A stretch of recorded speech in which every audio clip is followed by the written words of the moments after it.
हरे कृष्णा। तो आप सभी का स्वागत है भगवत गीता चैप्टर 2 गीता का सार। तो हमने लास्ट सेशन में डिस्कस किया था चैप्टर 1, जिसमें हमने जो अर्जुन की प्रॉब्लम थी, अर्जुन की प्रॉब्लम के ऊपर डिस्कस किया था। अर्जुन ने अपना धनुष रख दिया था नीचे, वो युद्ध करने के लिए इंटरेस्टेड नहीं था। पहले वो युद्ध करने के लिए रेडी था 21-22 श्लोक तक, उसके बाद he gave up, he was not ready to fight. तो इससे पता चलता है कि वहाँ पे एक प्रॉब्लम क्रिएट हो गई। जिस प्रकार से हम सब लोगों की लाइफ में समय समय पर अलग अलग प्रकार की प्रॉब्लम्स क्रिएट होती हैं, अर्जुन के जीवन में भी एक प्रॉब्लम क्रिएट हो गई कि वो युद्ध नहीं करना चाहता था, क्योंकि उसके सामने उसी के रिलेटिव्स, गुरुजन, फ्रेंड्स, ये सब लोग खड़े थे। गीता का सार ये चैप्टर है 57 पेज से शुरू हो रहा है, तो आप 57 निकाल लेते।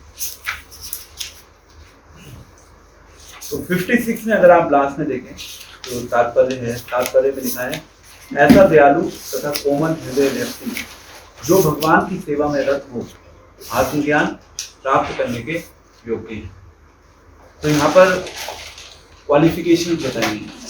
क्वालिफिकेशंस की अगर आपको अपने जीवन में आत्मा का ज्ञान प्राप्त करना है तो उसके लिए आपके पास क्या योग्यता होनी चाहिए, क्योंकि ज्ञान तो अवेलेबल है इस संसार में, बट फिर भी लोग उस ज्ञान को इस्तेमाल नहीं करते अपने जीवन में, या उस ज्ञान को पाने के लिए पात्रता चाहिए, अधिकार चाहिए। बिना अधिकार के आप ज्ञान प्राप्त नहीं कर सकते। तो दो चीजें, दयालु स्वभाव एंड कोमल हृदय, जो अर्जुन के पास था। इसलिए अर्जुन एक एलिजिबल पात्र था जिसको भगवान ने भगवत गीता का उपदेश देना शुरू किया। तो सेकंड चैप्टर, जैसा कि हम जानते हैं गीता का सार, इसमें पूरी जो भगवत गीता है, इस भगवत गीता का ओवरव्यू प्रेजेंट किया, क्योंकि भगवान को अर्जुन की प्रॉब्लम तो समझ आ चुकी थी। अब उस प्रॉब्लम का डायग्नोसिस हो रहा था। डायग्नोसिस में रूट कॉज क्या है, और उसके कुछ टिप्स भगवान ने दिए, बहुत ब्रीफ में। तो यहाँ पे एक तो अर्जुन की प्रॉब्लम, उस प्रॉब्लम का डायग्नोसिस, और देन उसका डायग्नोसिस के बाद भगवान ने क्या क्या सॉल्यूशंस एक समरी शेप में अर्जुन को प्रेजेंट किए। तो प्रॉब्लम क्या थी? प्रॉब्लम ये थी कि अर्जुन जो था, अर्जुन अपने प्लान से अटैच था। प्लान से अटैच होना मतलब उसके माइंड में जो अपने थॉट्स चल रहे थे, क्योंकि वो युद्ध नहीं करना चाहता था, और युद्ध ना करने की वजह से वो भगवान को अलग अलग एक्सक्यूज दे रहा था। उसने कहा कि मेरे सामने मेरे रिलेटिव्स खड़े हैं, मैं बहुत बड़ा पाप कर दूंगा, और इतने लोग मारे जाएंगे, और मेरे को अपयश की प्राप्ति होगी। तो इससे किसी का भला नहीं होने वाला है, क्योंकि अर्जुन क्या कर रहा था, वो अपनी आंखों से देख रहा था। हमने डिस्कस किया था ऑब्जर्वेशन के बारे में। तो एक तो होता है अर्जुन की आंखें, जो अर्जुन युद्ध के मैदान में था वो देख रहा था। दूसरी थी दुर्योधन की आंखें, दुर्योधन भी था युद्ध के मैदान में और वो भी वहां पे देख रहा था। और एक भगवान कृष्ण, तो भगवान कृष्ण भी देख रहे थे युद्ध के मैदान में। तो तीनों लोगों का बिल्कुल अलग पर्सपेक्टिव था। और चैप्टर 2 में अर्जुन क्योंकि अपने प्लान से अटैच था, और वहां पे सबसे पहले भगवान चाहते थे कि ये जो अर्जुन के प्लान्स हैं, अर्जुन अपने प्लान से अपनी जो आसक्ति है उनको छोड़े। और अर्जुन अभी स्ट्रेस में था, अर्जुन के माइंड में अलग अलग थॉट्स आ रहे थे। तो चैप्टर 2.2 यहाँ पे अगर आप देखें तो पहली बार भगवान अर्जुन को कुछ बता रहे हैं। भगवान ने उपदेश देना शुरू नहीं किया। भगवान ने कहा, श्री भगवान ने कहा, हे अर्जुन, तुम्हारे मन में कल्मश आया कैसे? यह उस मनुष्य के लिए तनिक भी अनुकूल नहीं है जो जीवन के मूल्य को जानता हो। इससे उच्च लोक की ही नहीं अपितु यश की प्राप्ति होती है।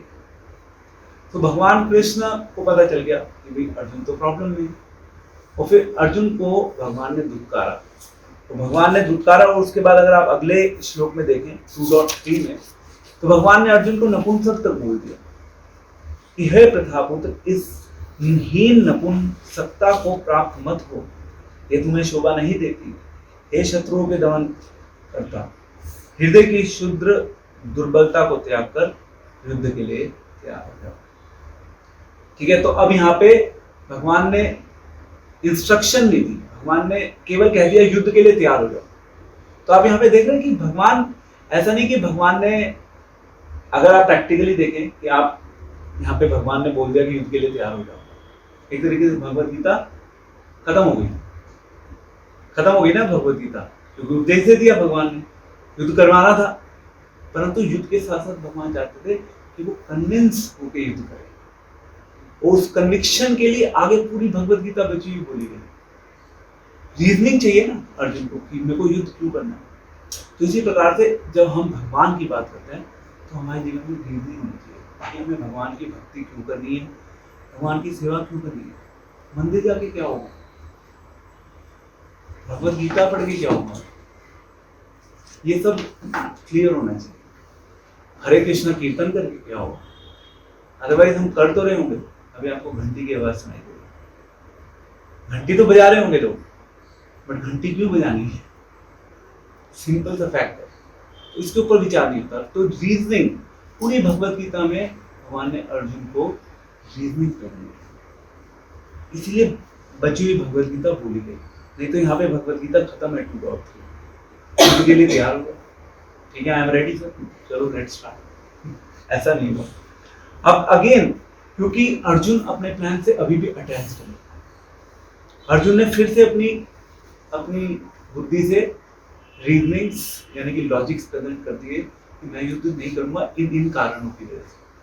तो 2.4, 5 एंड 6 आप देखेंगे तो वहां पे फिर से अर्जुन अपने लॉजिक्स प्रेजेंट कर रहे हैं भगवान को युद्ध ना करने के लिए।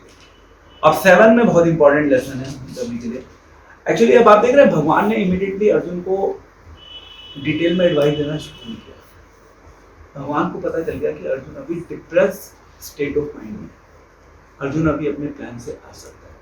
तो भगवान ने ये नहीं कहा कि तुम मेरी भक्ति शुरू कर दो, ये प्रपोजल भगवान ने अर्जुन को पहले नहीं दिया।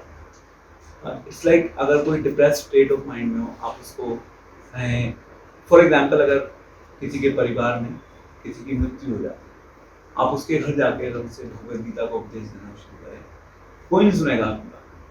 नहीं, हमारे घर में ऑलरेडी इतनी प्रॉब्लम है, आप आके हमें भगवत गीता का उपदेश करने लगे। उस समय बुद्धि स्थिर नहीं है, उस समय बुद्धि ज्ञान लेने के लिए प्रिपेयर्ड नहीं है।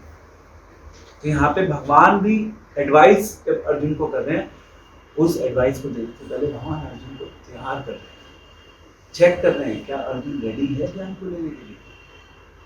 तो हमें यहाँ पे एक शिक्षा मिलती है कि जब हम संसार में किसी को एडवाइस देते हैं तो हमें पहले देखना चाहिए कि क्या कोई व्यक्ति हमसे एडवाइस देने के लिए तैयार है। 2.7 में अर्जुन बोल रहे हैं कि शिष्य से हम शाधि माम स्वान प्रपन्यम 63 में। अब यहाँ पे फर्स्ट टाइम अर्जुन ने भगवान कृष्ण को अपने गुरु के रूप में स्वीकार किया। इससे पहले अर्जुन और भगवान कृष्ण के बीच में जो संबंध था वो कौन सा संबंध था? मित्र। अब वो मित्र के प्लेटफॉर्म से बेसिकली अर्जुन नीचे उतरा, अर्जुन ने शिष्य का प्लेटफॉर्म स्वीकार किया और उन्होंने भगवान को अपने गुरु के रूप में स्वीकार किया। और जब उन्होंने गुरु के रूप में स्वीकार किया देन उसके बाद इंस्ट्रक्शन शुरू हो गई, क्योंकि अर्जुन डिस्टर्ब है। इवन गुरु के रूप में स्वीकार किया, फिर वो अपनी परेशानी बता रहा है भगवान के सामने। तो ये कर्तव्य होता है गुरु और शिष्य के बीच में, मतलब जो संबंध होता है उसमें शिष्य अपने गुरु को भी अपनी प्रॉब्लम्स बताता है, क्योंकि आप भक्ति करेंगे तो आपको आपके जीवन में कहीं ना कहीं प्रॉब्लम्स भी आएंगे। ऐसा नहीं कि सब कुछ बहुत इजीली चलेंगे या आप इजीली डिवोशन को अपनी लाइफ में एक्सेप्ट कर लेंगे, ऐसा तो होगा नहीं, दिक्कतें तो आएंगी। तो उन दिक्कतों को अर्जुन एक्सप्रेस कर रहा है। इसी प्रकार से हम भी अपनी स्पिरिचुअल अथॉरिटी को अपनी लाइफ में अपनी प्रॉब्लम्स बताते हैं। अगर हम अपनी प्रॉब्लम्स नहीं शेयर करेंगे तो शायद हम आगे नहीं बढ़ पाएंगे, क्योंकि एक गुरु जो होता है वो आपके फ्रेंड का रोल भी प्ले कर रहा होता है। गुरु तो होता ही है, वो गुरु के साथ साथ फ्रेंड भी होता है। तो भगवान कृष्ण दोनों हैं अर्जुन के, गुरु भी है और फ्रेंड भी है। भगवान को हंसी आ रही है किस चीज के ऊपर? अर्जुन की दुर्बलता पे, अर्जुन की कायरता के ऊपर, अर्जुन की अज्ञानता पे। और फिर भगवान उपदेश देना शुरू कर रहे हैं। तो पहली बार प्रैक्टिकली भगवान ने जो सही दृष्टिकोण से उपदेश दिया है वो दिया है 2.11 में। 2.11 है 67 पेज पर। तो यहाँ से भगवत गीता प्रॉपर तरीके से शुरू हो रही है और अब भगवान प्रॉपरली उपदेश देंगे अर्जुन को 2:11 से लेकर 2:53 तक केवल भगवान के उपदेश है। ठीक है, तो सबसे पहला श्लोक जो है आप अगर नोट करें 2:11 से लेकर 2:30 तक, श्लोक संख्या 2:11 से लेकर 2:30 तक, वहां पे क्या चल रहा है? बेसिकली ज्ञान युग चल रहा है, यानी कि आत्मज्ञान की चर्चा कर रहे हैं भगवान, और वो अर्जुन को युद्ध करने के लिए प्रेरित कर रहे हैं। तो भगवान ने ये नहीं कहा मेरी भक्ति करो, भगवान ने कहा कि अर्जुन तुम्हारे सामने जो सब लोग खड़े हैं ये शरीर नहीं है, ये आत्मा है। ऐसा कोई भी समय नहीं था हिस्ट्री में जब ये एग्जिस्ट नहीं करते थे, ये हमेशा फ्यूचर में एग्जिस्ट करेंगे। और यहाँ पे 2:11 में भगवान अब सबसे पहले एडवाइस जो दे रहे हैं अर्जुन को डिप्रेशन से निकालने की कोशिश कर रहे हैं। उसके लिए क्या कह रहे हैं कि तुम पांडित्य पूर्ण वचन कहते हुए उनके लिए शोक कर रहे हो जो शोक करने योग्य ही नहीं। तो इस संसार में हम सब लोग शोक करते हैं। शोक दो प्रकार का होता है। एक शोक वो होता है जब हमारे जीवन में कोई वस्तु नहीं होती, तो उस वस्तु को पाने की लालसा में हम शोक से कई बार मरे जाते हैं। और दूसरा शोक कौन सा होता है? तो हमारे पास कोई चीज होती है, वो चीज हमसे कोई ले लेता है। अगर फॉर एग्जाम्पल आप एक अच्छी कंपनी में जॉब कर रहे हैं और ऑल ऑफ सडन आपको कम्युनिकेशन लेटर मिल गया कंपनी से, सब कुछ ठीक चल रहा था, all of sudden because of some significant business disruptions in the company आपको कंपनी ने आस्क टू लीव बोल दिया, now it's time for you to resign. तो एकदम से एक शोक की बाढ़ जीवन में आ जाती है। तो अर्जुन को कह रहे हैं भगवान कि जिस विषय के ऊपर आप शोक कर रहे हो वो शोक करने योग्य नहीं है। तो भगवान ने एक शब्द यूज किया, विद्वान व्यक्ति, दैट मींस इंटेलिजेंट लोग। इंटेलिजेंट लोग कभी भी शोक नहीं करते, ना तो जीवित व्यक्ति के लिए ना मृत व्यक्ति। तो अगर हम लोग इंटेलिजेंट हैं तो इंटेलिजेंस का सबसे बड़ा गुण, सबसे बड़ा लक्षण ये है कि हम अपने जीवन में चीजों के लिए शौक नहीं करते। अगर हम शौक में ही अपने जीवन को व्यतीत कर देते हैं तो फिर हमारी इंटेलिजेंस का कोई फायदा नहीं। नो मैटर हमारे पास बहुत सी चीजें हों, हमने अपने जीवन में बहुत सी उपलब्धियां हासिल की, बट अगर हमारा जीवन केवल शौक में निकल रहा है उन उपलब्धियों को पाने के बाद भी, then there is a problem. Another example would be कि आप अपने जीवन में उपलब्धियां पा रहे हो पर आपको इस चीज का शौक है कि मेरे साथ जो व्यक्ति है, ठीक है, मेरे साथ जो व्यक्ति है वो मेरे से ज्यादा क्यों पा रहा है। हम फिर उस चीज के लिए शौक करना शुरू कर देते हैं, हम फ्रस्ट्रेट होना शुरू कर देते हैं, एंड दैट्स नॉट करेक्ट। और ये पूरे संसार की प्रॉब्लम है। तो इसलिए सबसे पहले इंस्ट्रक्शन भगवान कह रहे हैं कि शौक क्यों कर रहे हो तुम, ठीक है। मरने जीने की बात हो रही है यहाँ पे, आत्मा तो कभी मरती नहीं है। अब यहाँ पे आगे भगवान आत्मज्ञान की पूरी डिटेल चर्चा कर रहे हैं। तो अब यहाँ पे 2.13 देखें तो बहुत फेमस श्लोक है, देहिनोऽस्मिन् यथा देहे कौमारं यौवनं जरं तथा देहांतर प्राप्ति इदं तत्र न मुह्यते। अब यहाँ पे भगवान एनालॉजी के थ्रू, भगवान बहुत एक्सपर्ट तरीके से भगवत गीता की फिलॉसफी अर्जुन को बता रहे हैं और हम सबको बता रहे हैं। एनालॉजी का मतलब भगवान प्रैक्टिकल एग्जाम्पल बता रहे हैं। भगवान कह रहे हैं जिस प्रकार से ये हमारा शरीर है, ये शरीर क्या है, ये शरीर परिवर्तनशील है। हम जब 6 साल के थे तो हम बिल्कुल अलग लगते थे, आज हम अगर 25 साल के, 30 साल के, 40 साल के हैं हम बिल्कुल अलग लगते हैं। तो शरीर क्या हो रहा है, शरीर में परिवर्तन हो रहे हैं, परंतु आत्मा क्या है, उस परिवर्तनशील शरीर से एक ही शरीर में मूव कर रही है, क्योंकि शरीर में परिवर्तन हो रहा है। As per the modern science 8 साल में आपकी बॉडी का हर सेल बदल जाता है। Every single cell of your body changes in 8 years। So आज जो भी है आपका physical, every single cell of your body will change in 8 years। So you will be completely new person, आपकी आइडेंटिटी वही रहेगी, है ना। तो देहिनोऽस्मिन् यथा देहे कौमारं यौवनं जरं, एक जो शरीर है उसी शरीर में आत्मा बिकॉज ऑफ दैट परिवर्तन वो ट्रेवल करती है। इसी प्रकार से जब हम मर जाते हैं हमारे मरने के बाद इस शरीर से आत्मा दूसरे शरीर में चली जाती है, क्योंकि हमारा ये वाला शरीर जो होता है वो खत्म हो जाता है, सिंपल। एंड देन उसके बाद भगवान ये आप 2.22 देखें, 2.23 देखें, सब जगह भगवत गीता में ये जो है ना 2.11 से 2.30 में यही चर्चा चलती है। अब इसमें नेक्स्ट श्लोक है, अगर आप 2.22 में देखें, 2.22 में आ रहा है वासांसी जिनानी यथा विहाय नवानि गृहाति नरोपरानि। यहाँ पे अब आपकी बात हो रही है कपड़ों की। भगवान दूसरा एग्जाम्पल दे रहे हैं कपड़ों का। जिस प्रकार से हम जब पुराने कपड़ों को छोड़कर नए वस्त्रों को धारण कर लेते हैं, उसी प्रकार से हमारी जो आत्मा है पुराने शरीर को छोड़ के नए शरीर को धारण कर देती है ना। एग्जाम्पल से भगवान एक्सप्लेन कर रहे हैं। नैनम छिन्दन्ति शस्त्राणि नैनम देहति पावका। ये तो सब जगह हम पढ़ते हैं, जब भी कोई मरता है तो इस श्लोक को याद किया जाता है। वहाँ पे बताया जाता है कि आत्मा कभी नहीं मरती, केवल शरीर है जो मर जाता है। ठीक है, तो फिर भगवान फाइनली यहाँ पे कह रहे हैं श्लोक संख्या 25 में, यह जानकर तुम्हें शरीर के लिए शोक नहीं करना अर्जुन। तो भगवान ने पहले बोला कि भाई विद्वान व्यक्ति ना तो जीवित के लिए शोक करते हैं ना मृत व्यक्ति के लिए शोक करते हैं। अब भगवान कह रहे हैं कि भगवान ने अलग अलग एक्सप्लेनेशन दिए कि भगवान का शोक करने की कोई आवश्यकता नहीं है अर्जुन। तो आइडिया ये है जो अभी हमने डिस्कस किया, 2.11 से 2.30 की थीम जो है वो है ज्ञान योग, हम उसे बोलते हैं। यहाँ पे भगवान आत्मा का ज्ञान दे रहे हैं, इसको आत्मज्ञान भी बोला जाता है। और भगवान उसमें बेसिकली आत्मा के विषय में चर्चा करते हैं। भगवान शरीर और आत्मा का जो डिफरेंस है उसको बता रहे हैं। यहाँ पे भगवान ने भक्ति के बारे में कोई बात नहीं करी।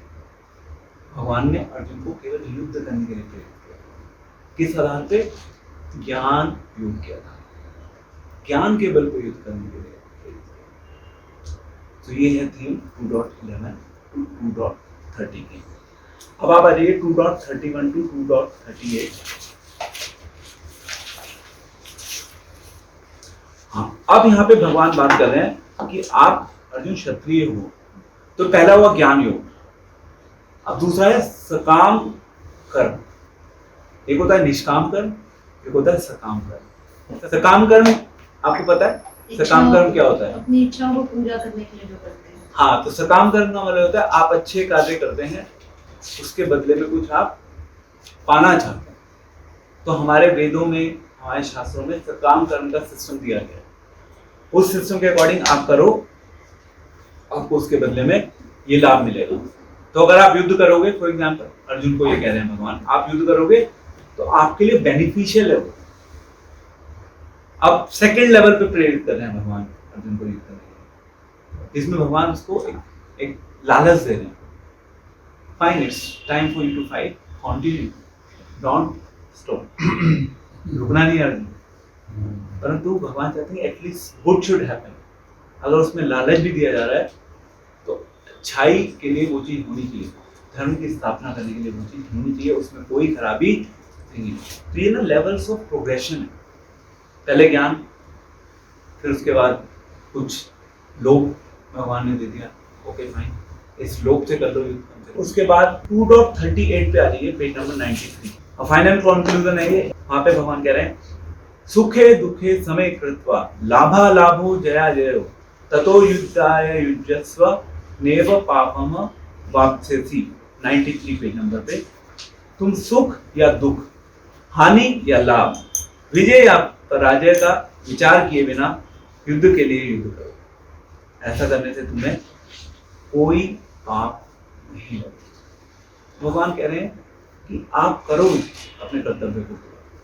आप जिस कर्तव्य को पूरा करेंगे, आपको करना क्या है, बस उसमें हानि और लाभ नहीं देखना, सुख या दुख नहीं देखना। इन सब चीजों को एक समय के लिए साइड रखो। आप जीतोगे, हारोगे, फाइनली आपका डेस्टिनेशन क्या होगा, इसके ऊपर विचार मत करो। अब ये वाला जो श्लोक है, इस श्लोक को हम नॉर्मल अपनी डे टू डे लाइफ में भी यूज करते हैं। यहाँ पे भगवद गीता की जब प्रिंसिपल इंस्ट्रक्शन की बात होती है, यहाँ पे बताया जाता है कि हाँ भी भगवद गीता क्यों इम्पोर्टेंट है। यहाँ पे बताया जा रहा है कि आप जब डे टू डे लाइफ में भी जीते हैं तो आपको डे टू डे लाइफ में इस प्रिंसिपल को फॉलो करना है। आपको अपने कर्तव्य को अच्छे से पूरा जरूर करना है, परंतु आपको उस कर्तव्य के साथ अपने आप को अटैच नहीं करना, कर्तव्य से जुड़ना नहीं है, यानी कि कर्तव्य के फल के पीछे नहीं भागना। अब ये जो कॉन्सेप्ट है यहाँ पे शुरू हो जाता है कर्म योग। 2.42 पर आ जाएं, पेज नंबर 99। यस, थोड़ा सा वेदों के बारे में बता रहे हैं। वेदों में क्या लिखा है? हमारे वेद जो है यहाँ पे भगवत गीता में 2.42 से लेकर 2.46 तक वेदों की चर्चा की जाती है। हमारे वेदों में क्या है कि वेदों में अलंकार है। अलंकार का मतलब होता है कि आप ये कार्य करोगे तो उससे आपको स्वर्ग की प्राप्ति हो जाएगी। प्रलोभन दिए गए हैं कि अगर आप कोई फिलैंथ्रोपिक एक्टिविटी करोगे तो आपको इससे ये लाभ मिल जाएगा, आप सूरज को जल चढ़ा देंगे तो ये बेनिफिट मिल जाएगा, आप गाय को खाना खिला देंगे तो ये बेनिफिट मिल जाएगा। तो वेदों में इस प्रकार से लोगों को इंस्पायर किया गया है कि आप अगर डायरेक्टली भगवान की भक्ति नहीं करते तो कोई प्रॉब्लम नहीं है, प्रैक्टिस शुरू करो। इसको बोलते हैं अलंकार। यहाँ पे देखिए, अल्पज्ञानी मनुष्य वेदों के उन अलंकारिक शब्दों के प्रति अत्यधिक आसक्त रहते हैं जो स्वर्ग की प्राप्ति, अच्छे जन्म यानी कि हमें फ्यूचर में अच्छा बर्थ मिलेगा, शक्ति इत्यादि के लिए विविध सकाम कर्म करने की संस्तुति करते हैं। इंद्रिय तृप्ति तथा ऐश्वर्यमय जीवन की अभिलाषा के कारण वे कहते हैं कि इससे बढ़कर और कुछ नहीं है। तो वेदों की नॉलेज को वो यूज करते हैं अपने सेल्फ इंटरेस्ट के लिए, जिससे कि हमें और ज्यादा धन मिले, हमें अच्छा जीवन मिले बाद में, और उससे हम ज्यादा से ज्यादा इंजॉय कर सकें।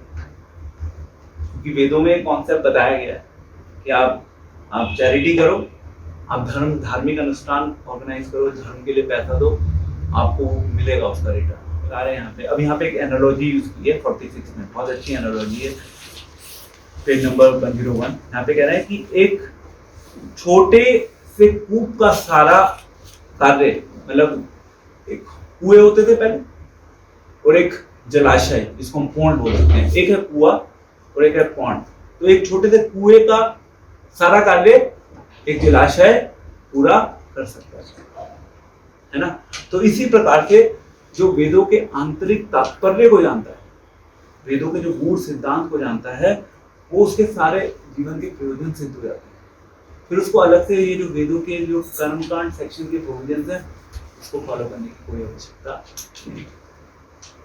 क्लियर है? नहीं। तो हमारे वेदों में अलग अलग डिविजन हैं।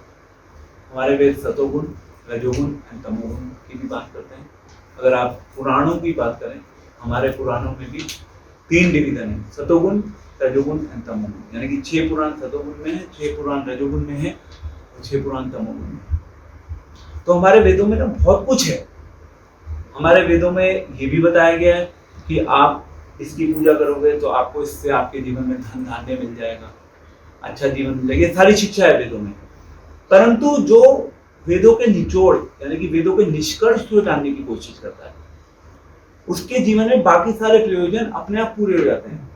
फिर ये नहीं सोचता कि मेरे को ये भी करना है, ये भी करना है, अलग से मंदिर भी जाना है, मंदिर में जाके पूजा भी करनी है, देवी देवताओं की भी पूजा करनी है। देवी देवताओं की पूजा करने की नीड खत्म हो गई, क्योंकि आपने एसेंस को जान लिया ना।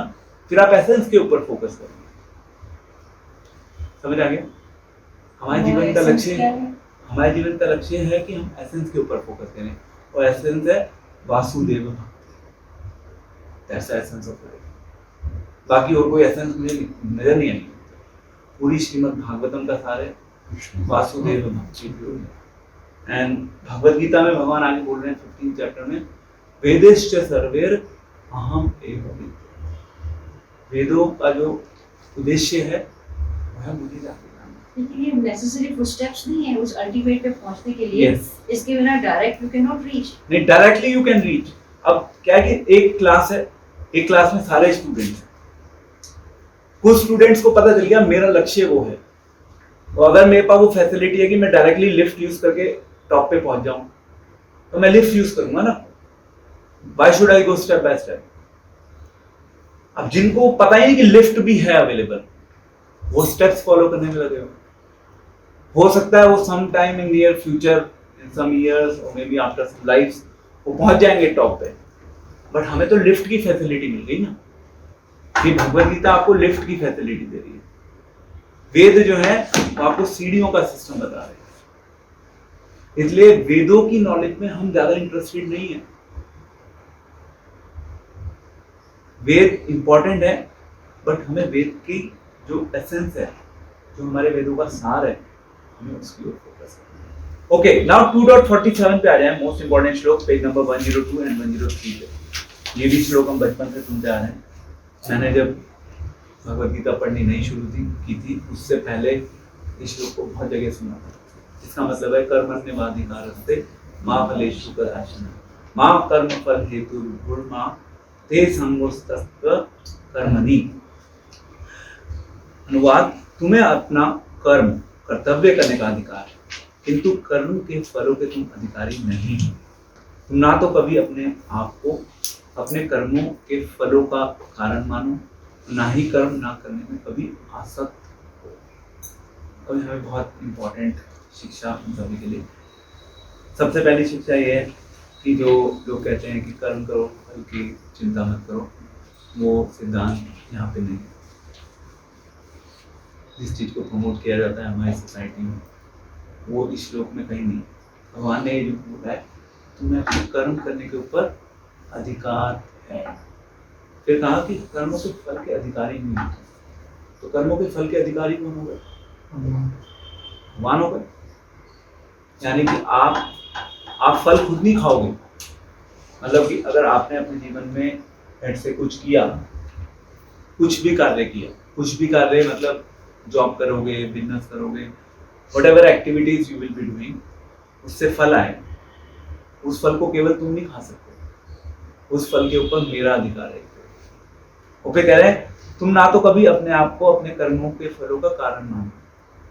वो फल जो तुम्हें मिल रहे हैं, तुम्हें लग रहा है कि केवल तुमने उन फलों को संचित किया है, तो मैंने तुम्हें नहीं, तुम्हें लग रहा है कि तुम आ रहे हो, बट तुम होते हो ना, वो आरवी तो कुछ भी नहीं है। ना ही कर्म ना करने में कभी आ सकते हो। कभी ये मत सोचो कि मुझे कर्म करना है, मुझे कर्म नहीं करना। इस चीज के ऊपर ज्यादा दिमाग। इससे पहले हमें 3 चीजों को समझना कि कर्म करने का मतलब क्या है। अब कर्म जो है वो 3 प्रकार के हैं। एक है कर्म, दूसरा है अकर्म और तीसरा है विकर्म। तो कर्म केवल ये नहीं कर्म करो फल की चिंता मत करो। पहले समझ तो लो कि व्हाट इज कर्म।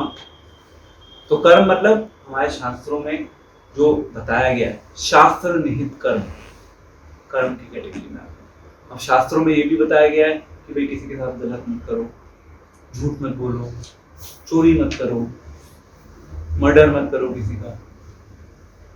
और शास्त्रों में ये भी बताया गया है ओके ये अच्छी एक्टिविटीज हैं, इन अच्छी एक्टिविटीज को अपनी लाइफ में अडॉप्ट करो, गरीब की मदद करो, या कोई गलत काम मत करो और अच्छे काम के ऊपर फोकस करो।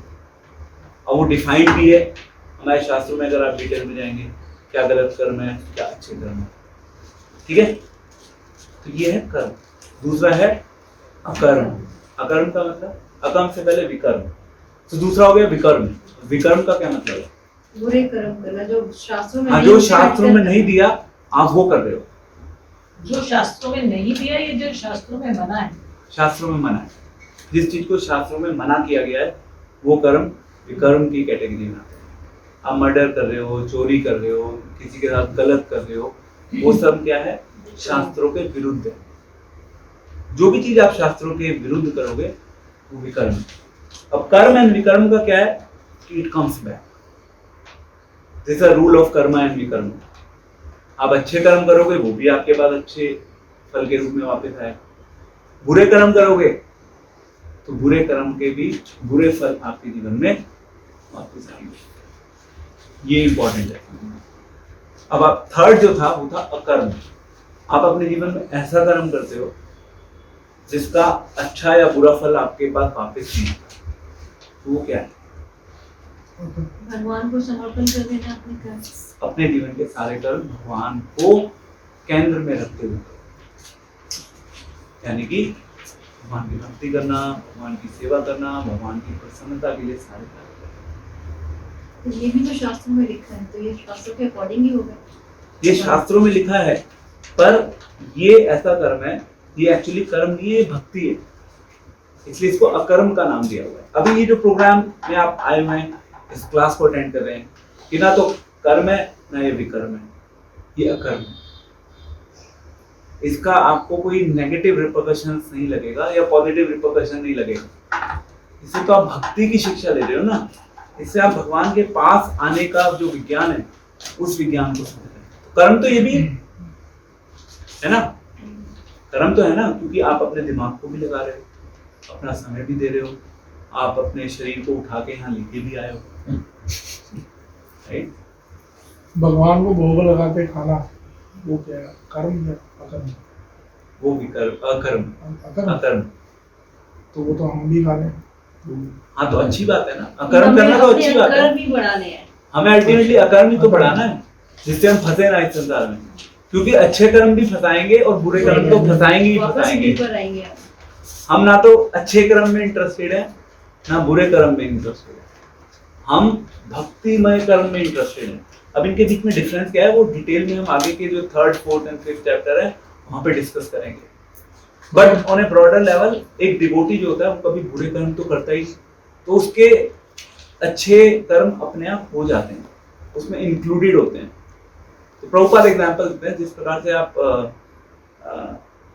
जिस प्रकार से पौधा होता है, पौधे की जड़ में आप पानी देते हो ना, और जब आप पौधे की जड़ में पानी देते हो तो अपने आप पौधा क्या होता है, पूरा संचित होकर बड़ा हो जाता है, उसमें बड़ी बड़ी पत्तियां, फूल सब कुछ आ जाते हैं। आपको अलग से पत्ती के ऊपर पानी नहीं देना, फूल के ऊपर पानी नहीं देना, फल के ऊपर अलग से पानी देने की आवश्यकता नहीं है, आप जड़ में पानी देते हो। तो जब आप भगवान की भक्ति करते हो तो भगवान की भक्ति करके आप जड़ में पानी देने का काम करते हो।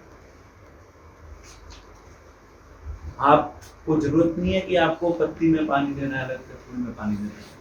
ये बेसिकली कर्म योग की बात हो रही है यहाँ पे। और अगला श्लोक अगर आप देखें, अब यहाँ पे भगवान अगले श्लोक में 2.48 में योग की बता रहे हैं बात। योग का मतलब क्या है, सरल शब्दों में पेज नंबर 103 पे है, योगस्थ कुरु कर्माणि संग त्यक्त्वा धनंजय सिद्धया सिद्धयो समो भूत्वा समत्वम योग उच्यते। हे अर्जुन, जय अथवा पराजय की समस्त आसक्ति त्याग कर समभाव से अपना कर्म करो, ऐसी क्षमता योग कहलाती है।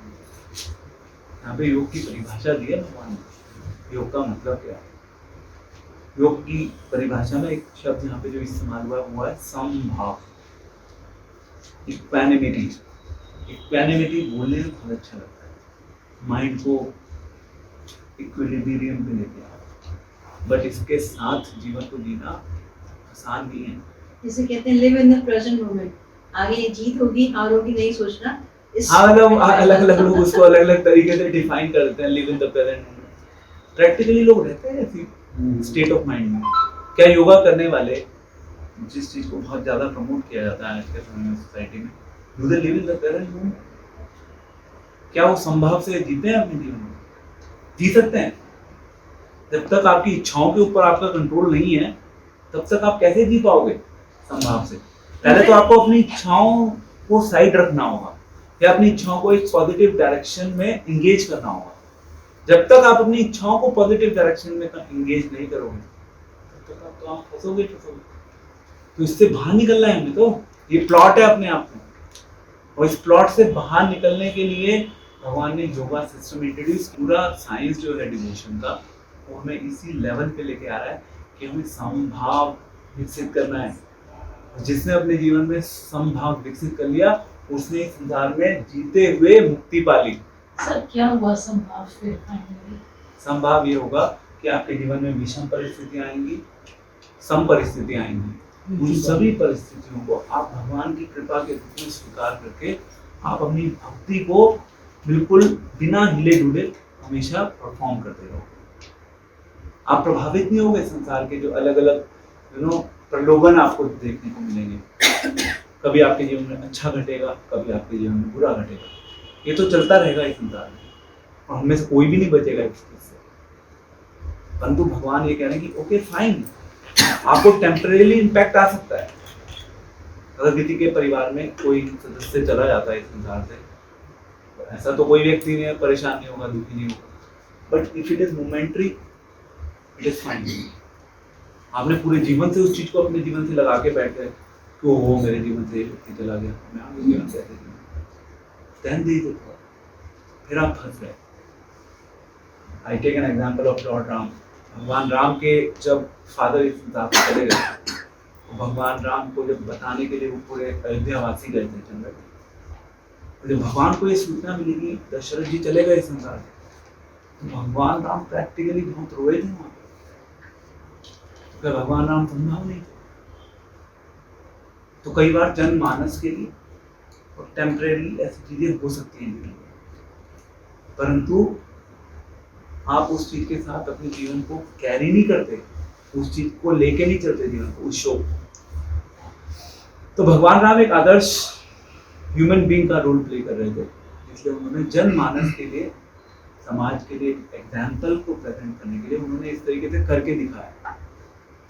तो डिवोटीज कभी ऐसा कर सकते हैं जब उनके जीवन में ऐसा कुछ हो, परंतु इसका मतलब ये नहीं है कि डिवोटीज उस चीज से आसक्त होकर फंस गए। That's not the aim.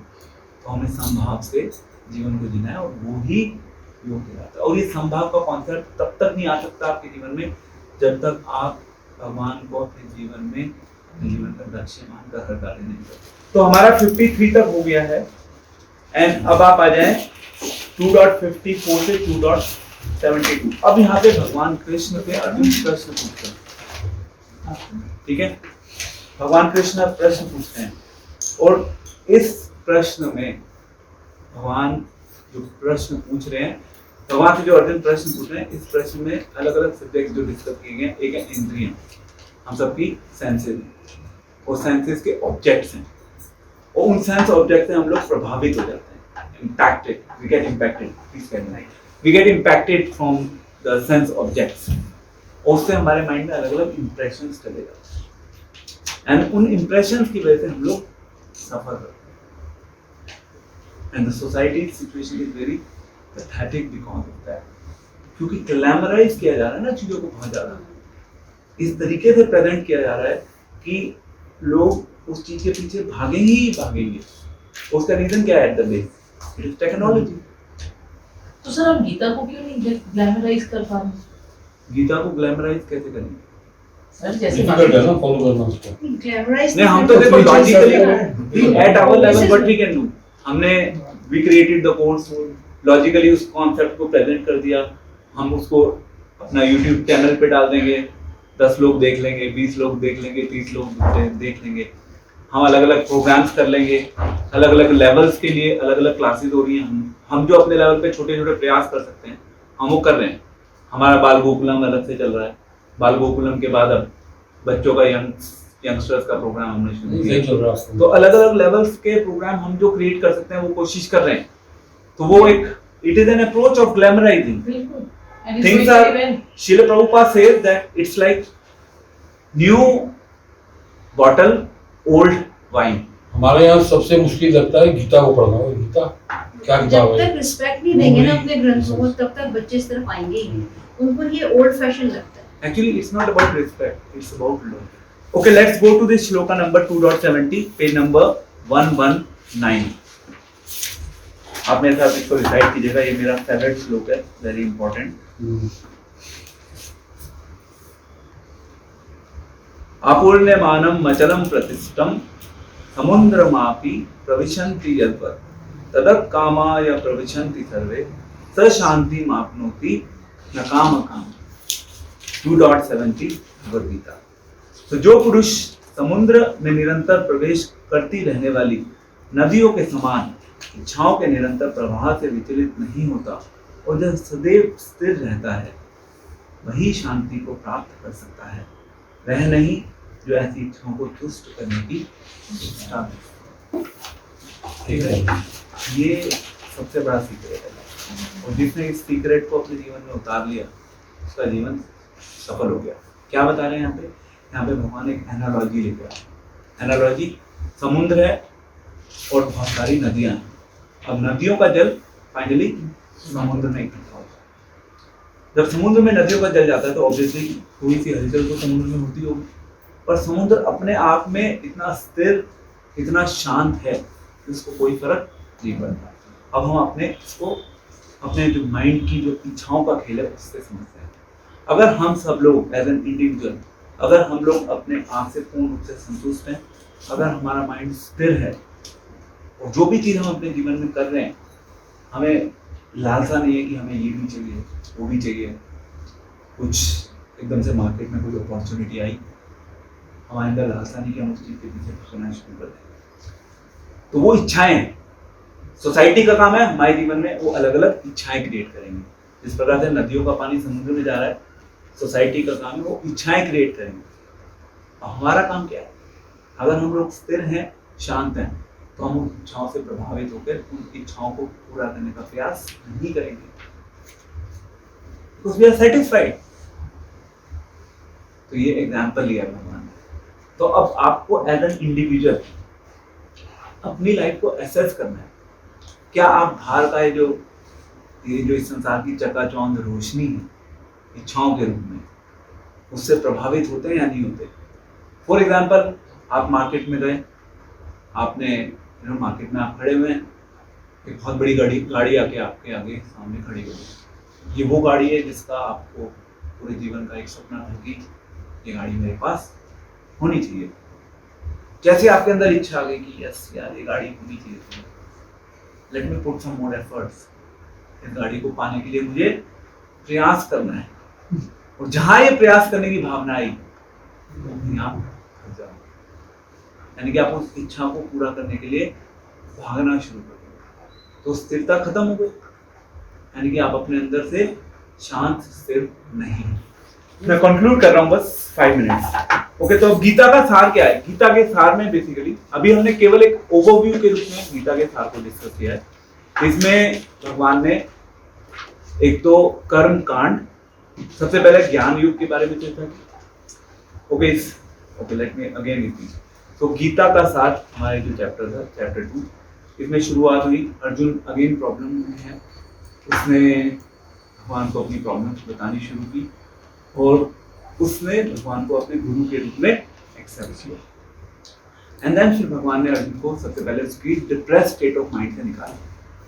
तो भगवान ने ज्ञान योग के बारे में चर्चा की, यहाँ पे भगवान ने आत्मा की चर्चा की। फिर भगवान ने सकाम कर्म की चर्चा करा, सकाम कर्म के बारे में चर्चा की। एंड सकाम कर्म के बाद कर्म योग के विषय में चर्चा की। कर्म योग के बाद फिर भगवान ने आगे थोड़ी सी भक्ति योग के बारे में चर्चा की। और भगवान ने ये भी चर्चा करी कि जो व्यक्ति साधु होता है, साधु व्यक्ति के लक्षण क्या होते हैं। ये चर्चा है 2.54 से 2.72 तक यही चर्चा है। यहाँ पे जो भी हमने एग्जाम्पल कोट किया है ना, तो स्थिर भाव का मनुष्य है, प्रभावित नहीं होगा। और भगवान ने इन्हीं श्लोकों में ये भी बोला कि अशांतस्य कुत सुखम, अगर आपके जीवन में शांति नहीं है तो आपको सुख नहीं मिल सकता। जो मेन सब्जेक्ट हैं कर्म योग, ज्ञान योग एंड भक्ति योग, तीनों सब्जेक्ट के बारे में डिस्कशन है, but major focus is on gyan and karma yoga. तो अब हम आगे डिस्कस करेंगे नेक्स्ट मॉड्यूल में चैप्टर 3 जिसका नाम है कर्म योग। अब हम इसको डिटेल में डिस्कस करेंगे। अभी हमने ब्रॉड लेवल पे इसका ओवरव्यू डिस्कशन किया है। तो thank you very much. Hare Krishna Krishna Krishna Hare Hare, Hare Ram Ram